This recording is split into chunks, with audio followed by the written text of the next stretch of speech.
السلام علیکم ورحمۃ اللہ وبرکاتہ۔ اگر ہم بغور دیکھیں تو ہمارے چند ایک لوگوں سے ہی گہرے مراسم ہیں،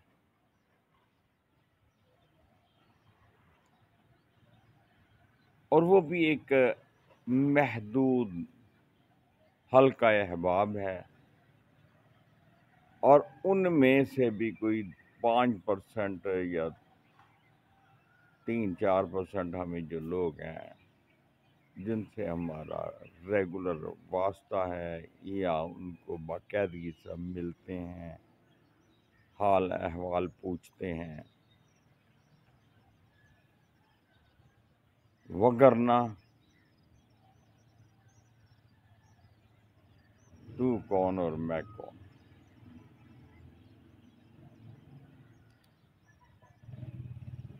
ذرا اپنی انگلیوں پر ان لوگوں کی گنتی کر کے دیکھیں کہ آپ کے کتنے خیر خواہ ہیں، جن کو آپ اپنا دوست سمجھتے ہیں وہ کتنے ہیں، جن کو آپ اپنا عزیز و احباب اور رشتہ دار جو آپ کے بہت ہی قریبی ہیں، اور ان کا آپ کے ساتھ کتنا میل جول ہے اور کب سے ہے اور کیوں کر ہے۔ یہ بھی بات مد نظر ہے کہ کیوں کر ہے۔ آج کے دور میں بغیر کسی مطلب کے، بغیر کسی لالچ کے کوئی بندہ کسی کے پاس نہیں جاتا، اور نہ کسی کے پاس کسی دوسرے کے لیے کوئی وقت ہے۔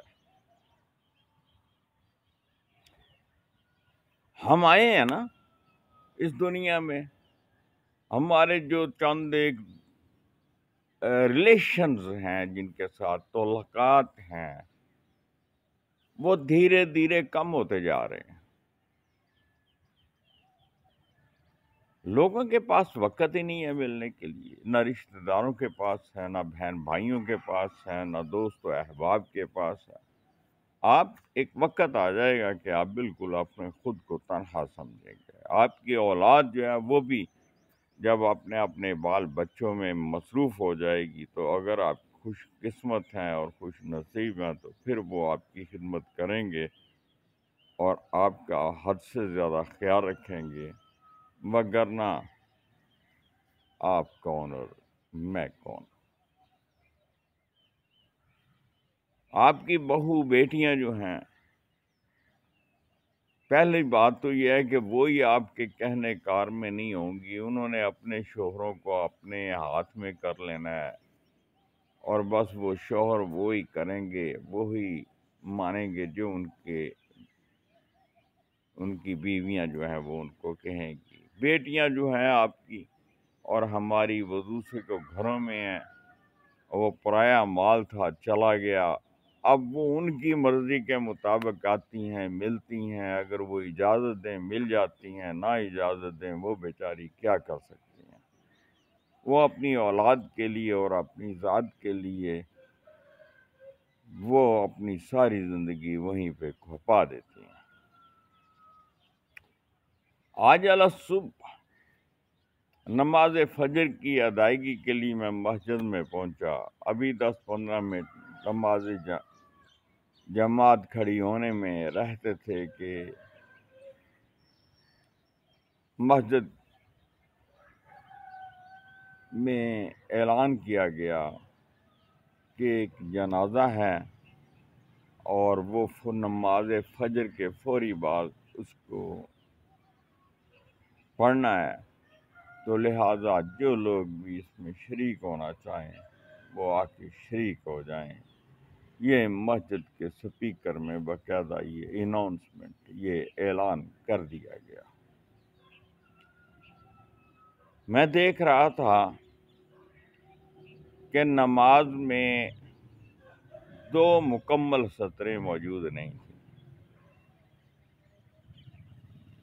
اور باہر سے بھی کوئی زیادہ لوگ نہیں آئے تھے، بس وہ 2-4 آدمی تھے جو جنازہ لے کے آئے تھے۔ میرے ساتھ نمازی جو بیٹھا ہوا تھا وہ میرا بچپن کا ملنے والا ہی تھا، اور انہی کے آس پاس میں وہ کہیں فوتگی ہوئی تھی۔ تو میں نے ان سے جب استفسار کیا تو اس نے بتایا یہ بیچاری اکیلی تھی،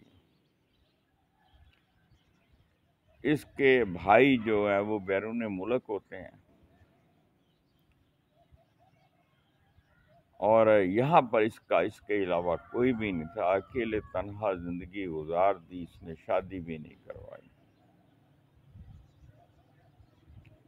میں گہری سوچ میں ڈوب گیا،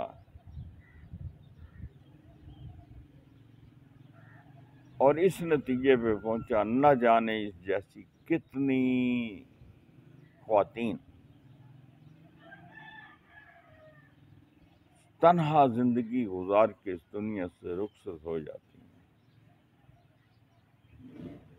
حالانکہ ان کے پاس اللہ تبارک و تعالیٰ نے ان کو اپنا گھر بسانے کے لیے اجازت دی ہے کہ وہ اپنی مرضی سے اپنا نکاح کر لیں۔ بھائیوں نے اپنے نکاح کیے ہوئے ہیں، وہ اپنی بیویوں کے پاس اپنے بچوں کے ساتھ بحسن زندگی گزار رہے ہیں، اور ایسی خواتین جو ہیں ان کو اس وقت پتہ چلتا ہے کہ زندگی میں ساتھی کی ضرورت کب ہوتی ہے، جب انسان آخری سٹیج میں ہو اور اس کو کوئی پوچھنے والا نہ ہو، خواہ وہ مرد ہے خواہ عورت ہے، اس وقت اس کو شدت سے اپنے ساتھی کی ضرورت محسوس ہوتی ہے، اور اگر اس نے شادی نہیں کی ہوتی وہ پچھتا رہا ہوتا ہے۔ اور بعض لوگ صرف زندگی میں کوئی دھچکا لگا کہ میاں نے ساتھ چھوڑ دیا اور طلاق دے دی، اور اس وجہ سے بعض خواتین دوسری شادی نہیں کر پاتی کہ نہیں جی بس اب میں نے نہیں کرنی ہے۔ وہ اللہ کے بندو، اللہ کے نبی صلی اللہ علیہ وسلم کی فرمودات کے مطابق زندگی گزاریں، سنت ہے۔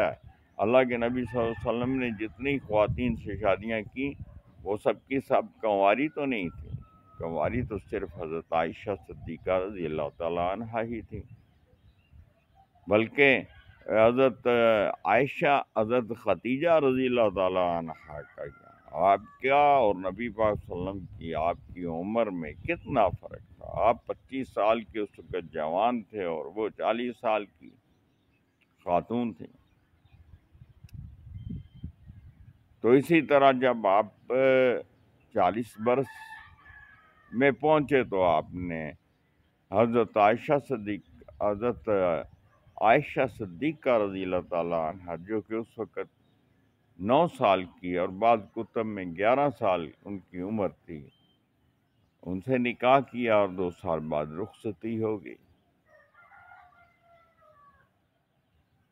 دین میں عمر کا کوئی فرق نہیں ہے،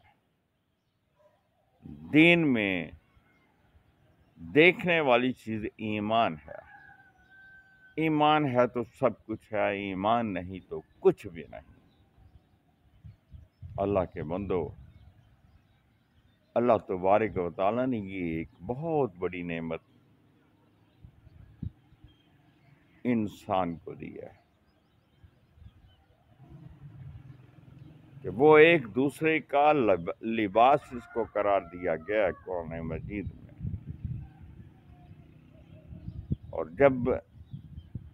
اور پھر یہ بھی قرآن پاک میں لکھا ہوا ہے کہ یہ ایک دوسرے کے سکون کا باعث ہے۔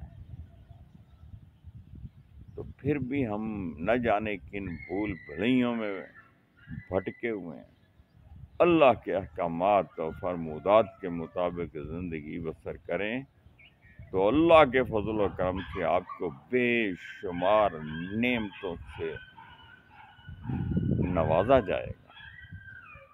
اللہ آپ کو ہم سب کا حامی و ناصر ہو۔ اپنا خیال رکھیے گا، دعاؤں میں یاد رکھیے گا۔ بہت بہت شکریہ۔ فی امان اللہ۔ اللہ حافظ۔